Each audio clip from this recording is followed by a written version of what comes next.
Electric and Soundtech YouTube চ্যানেলে আপনাদেরকে স্বাগত জানাই। তো বন্ধুদের রিকোয়েস্টে আজকে আরও একটা নতুন ভিডিওতে আপনাদেরকে ওয়েলকাম করছি। আজকের ভিডিওর বিষয় হচ্ছে জলের মধ্যে আমরা টোটো কিভাবে চালাবো বা সেটা চালানো কতটা উপযোগী। তো সেই বিষয় নিয়ে আজকে কথা বলব। তো চলুন বন্ধুরা, প্রথমেই আমরা জেনে নিই আমরা যে টোটো চালাই সেটা একটা ইলেকট্রিক ভেহিকেলস, যেটা আমাদের ডিসি ভোল্টে চলে।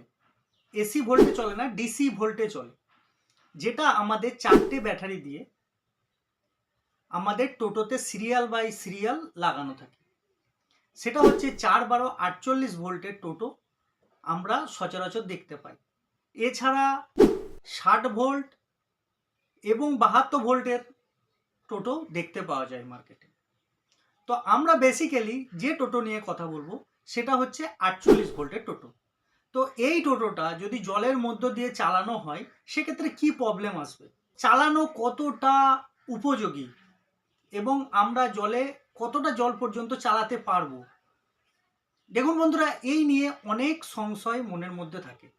সর্বপ্রথম আমাদের মনে হতেই পারে যে আমরা যেহেতু একটা ইলেকট্রিক ভেহিকেল বা ইলেকট্রিক গাড়ি আমরা চালাচ্ছি, সেক্ষেত্রে আমাদের সর্বপ্রথমে খুব মনোযোগ সহকারে বুঝতে হবে। কারণ আমরা যখন সেটা জলের মধ্যে নামাবো, তো আমাদের যেহেতু এটা মোটর দিয়ে চলে, সেক্ষেত্রে আমাদের মোটরের অনেক ক্ষয়ক্ষতি হতে পারে। দ্বিতীয় নম্বর প্রবলেম, জল বাড়ার সাথে সাথে দেখুন ওয়েস্ট বেঙ্গলের বিভিন্ন জায়গায় এখন মোটামুটি জল একটু বেড়েই চলেছে এবং বন্যার পরিস্থিতি তৈরি হয়েছে। এমতো অবস্থায় আমার পরামর্শ এটাই আপনাদের জন্য, টোটো বেশি জলে নামাবেন না। হয়তো যাদের নতুন এবং ভালো কন্ডিশনের টোটো আছে, কিছুটা জল অতিক্রম করে এরা যেতে পারলেও পরবর্তীকালে কিন্তু আপনার মোটরের অনেক ক্ষয়ক্ষতি হতে পারে।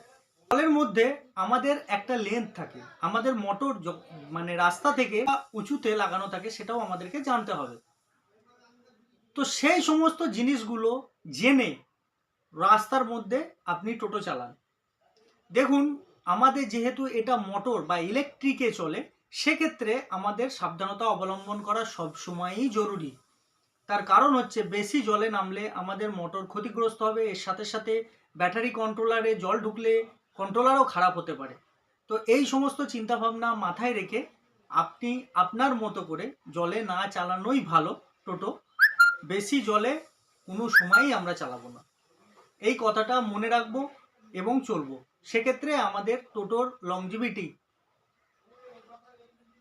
ভালো থাকবে এবং আমাদের টোটো ভালো থাকবে।